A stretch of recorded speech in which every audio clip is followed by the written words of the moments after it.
Gravitational field. अगर अर्थ जो है यहां पर अर्थ को अगर फिक्स करके लें तो total mass of the earth is suppose to act at the centre. Earth का जो टोटल मास है वो इसके सेंटर पर होगा and there will be a definite space within which it can attract another body and beyond which it cannot attract the another body. So that definite space within which the earth can attract a body is called gravitational field of earth. क्या gravitational field को define कर रहे हैं? That space around the earth in which earth can attract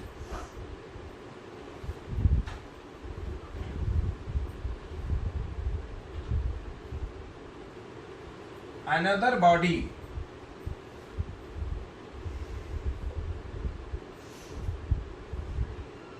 is called gravitational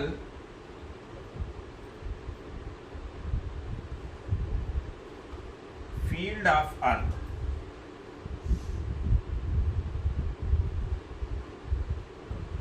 अर्थ के around एक definite space होगा जिसमें ये ग्रेविटेशनल फोर्स अप्लाई कर सकती है। That definite space is called gravitational field of earth. Let there be a point at a distance r from the center of the earth, और ये एज्यूम करिए कि अर्थ इस पर फोर्स ये स्मॉल m की कोई बॉडी है। Let there is a body of mass small m in gravitational field of earth at a distance r from the center of the earth. क्या let there is a body of mass small m लीजिएगा, earth का mass capital M से denote करें। Let there is a body of mass m in the gravitational field of earth at a distance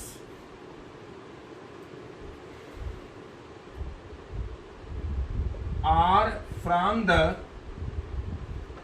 at a distance r from the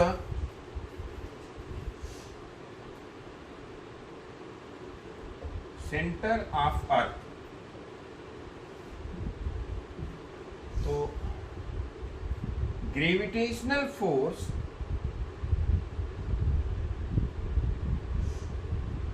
let gravitational force on m mass is equal to F. तो gravitational force on unit mass F by m, और ये एक new term है, इसे कहते हैं gravitational field intensity F by m, और F की वैल्यू आप जानते हैं क्या होगी, Gm small m by r square. ये ग्रेविटेशनल फोर्स हो जाएगा, इसका मास यहाँ पर है, दूसरा मास यहाँ पर है, इनके बीच की डिस्टेंस। तो न्यूटन ग्रेविटेशनल लॉ से Gm1m2 बाई आर स्क्वायर, और ये स्मॉल m ये भी जो है कट जाए।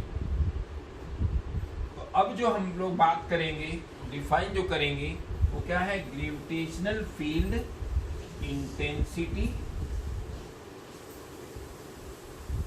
या हम लोग कह सकते हैं स्ट्रेंथ। ग्रेविटेशनल फील्ड इंटेंसिटी या स्ट्रेंथ कैसे डिफाइन करेंगे,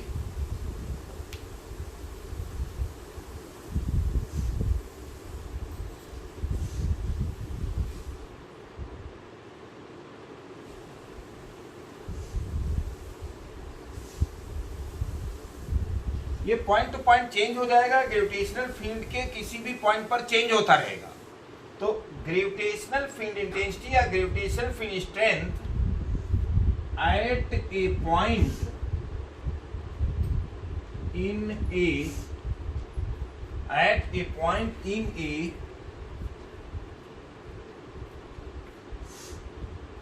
ग्रेविटेशनल फील्ड, क्या gravitational field intensity, that is strength at a point in a gravitational field, is equal to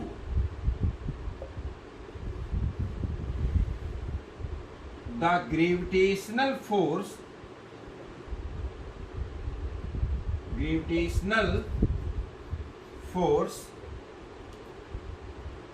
experienced by,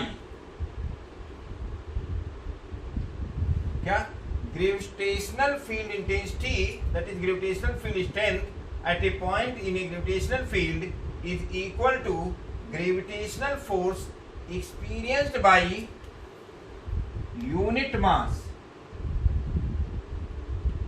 at that point। ये कोई पॉइंट है जिस पर हम ग्रेविटेशनल फील्ड स्ट्रेंथ निकालना चाह रहे हैं, और इस पे अगर m मास रख दिया जाए तो जो अर्थ फोर्स अप्लाई करेगी, let gravitational force on mass m is f, तो gravitational force on unit mass क्या होगा, f बाई m, और f की वैल्यू आप जानते हैं क्या होगी, g capital M mass of the body upon क्या, r square, distance between the centre of mass of the earth and the point where we want to find the gravitational field. तो ये जब value रखेंगे तो ये gravitational field strength का E का ये फार्मूला आ जाएगा क्या, Gm बाई क्या, R square. This is the expression for gravitational field intensity, gravitational potential.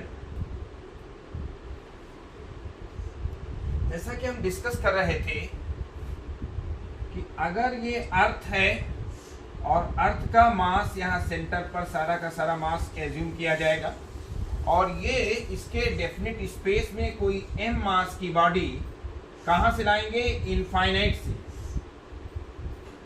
मान लीजिए किसी पर्टिकुलर इंस्टेंट पे ये जो m मास की बॉडी थी वो अर्थ के सेंटर से x डिस्टेंस पर थी। तो पहले ग्रेविटेशनल पोटेंशियल को डिफाइन करते हैं। Gravitational potential at A point in A gravitational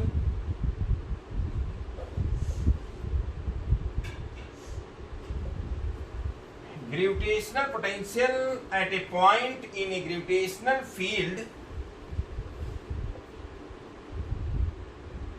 is equal to the amount of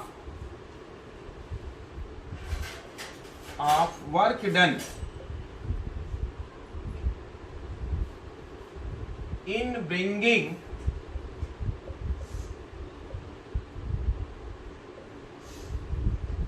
unit mass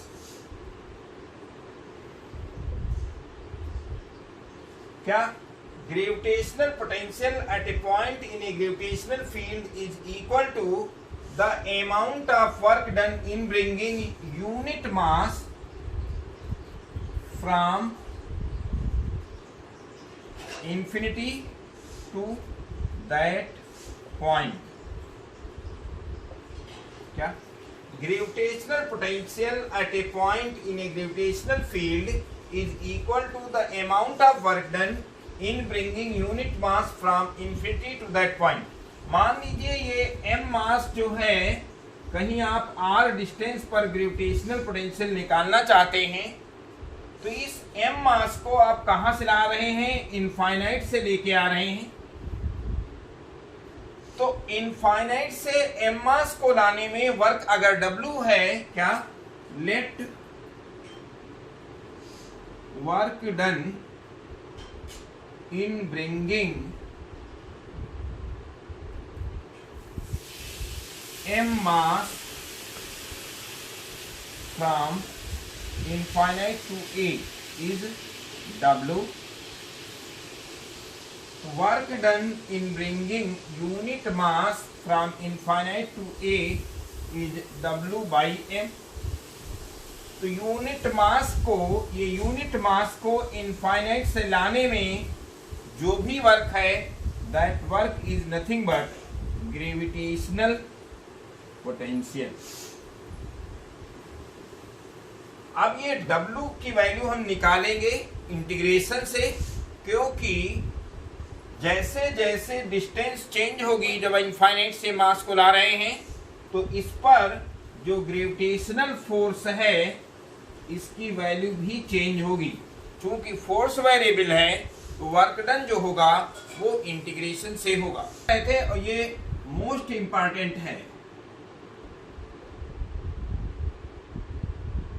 ये टॉपिक जो है वो मोस्ट इंपॉर्टेंट है, ग्रेविटेशनल पोटेंशियल। और इसमें जो है हमें वर्क निकालना है। when this mass m is brought from infinity to a point, कोई पॉइंट a ले लें जिसकी डिस्टेंस r है सेंटर से, तो ग्रेविटेशनल फोर्स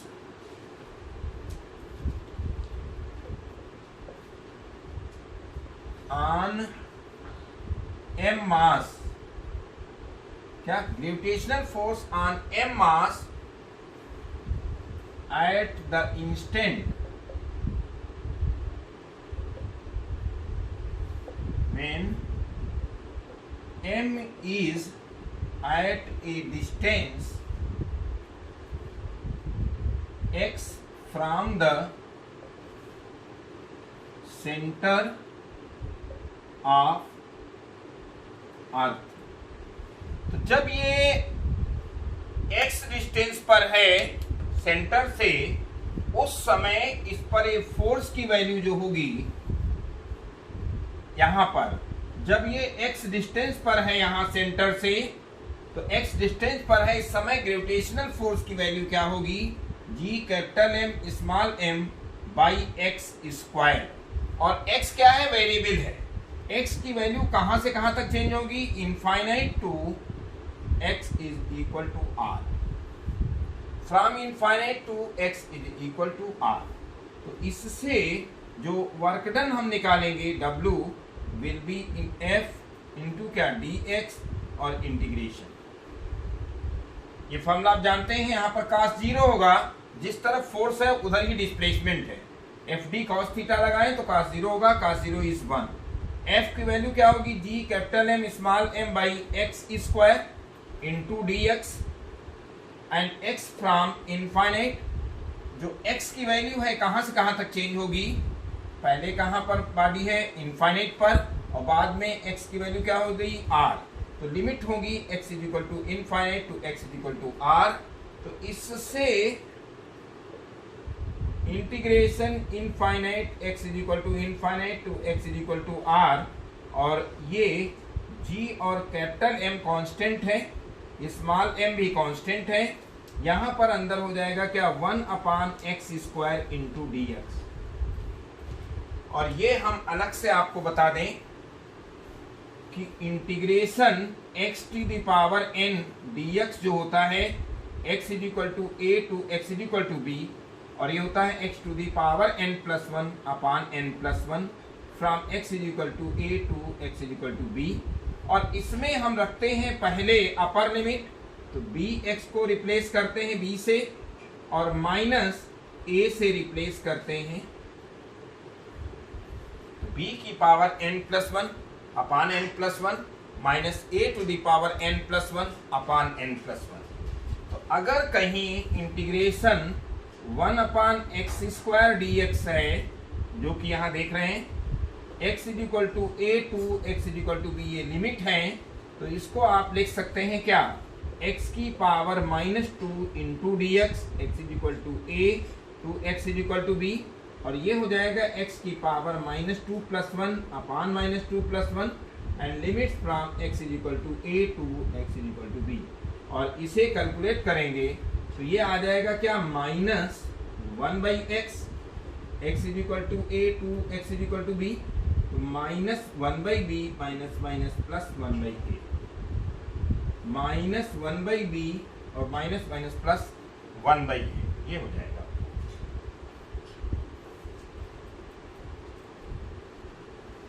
अब इस चीज को यहां हम लोग अप्लाई करेंगे। जो वर्क डन निकालना है हमें, G capital M small m बाहर और 1/x का इंटीग्रेशन क्या है, 1 माइनस 1/x, जो भी फॉर्मूला है वह x पावर माइनस 2 प्लस 1, तो माइनस 2 प्लस 1 माइनस 1 हो गया, x पावर माइनस 1 माने 1/x, और माइनस 2 प्लस 1 नीचे है तो माइनस साइन आ जाएगा, और x की वैल्यू इनफाइनाइट से x is equal to r तक, तो work done will be G capital M small m minus 1/r plus 1/इनफाइनाइट, तो work done will be given by minus G capital M small m by r। तो v की value क्या होगी, W/m, so v की value क्या होगी, minus GM by r। This is the expression for gravitational potential at a distance r। Next जो है एक न्यूमेरिकल है, 3 particles each of mass m are kept at the 3 vertices of an equilateral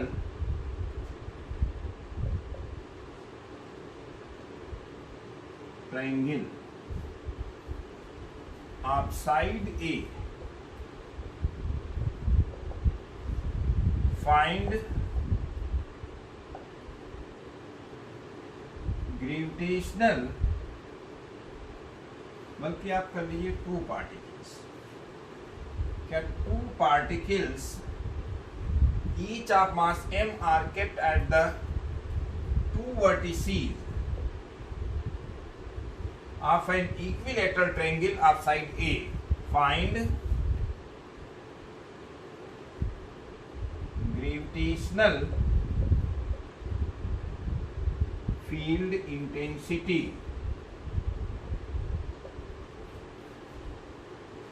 at the third vertex। ये जरा देखिए कैसे करते हैं इसको। यहां पर कोई इक्विलैटरल ट्रायंगल है,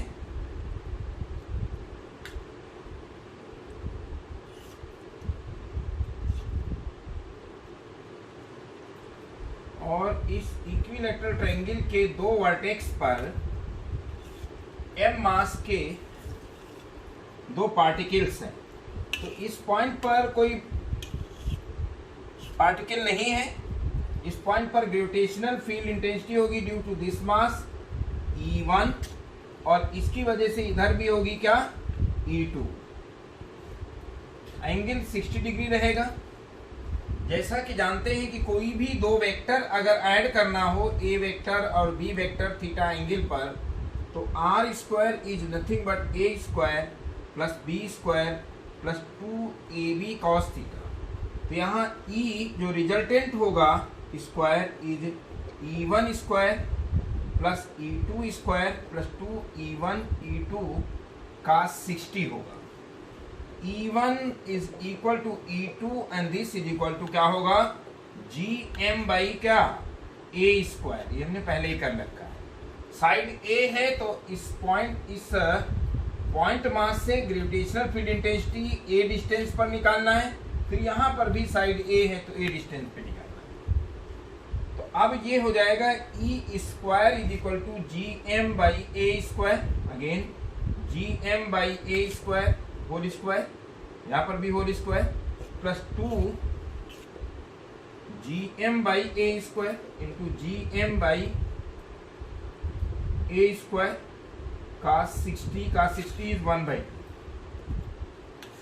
ये कैलकुलेट करेंगे तो G M by a square plus again ये 2 टाइम्स लिखते हैं, और ये भी जो है 2 into G M by a square cos 60 क्या होगा 1/2 कट जाएगा, तो ये हो जाएगा E square is nothing but G M by a square whole square, वो भी 3 2 और प्लस 1, तो E will be nothing but G M by a square √3।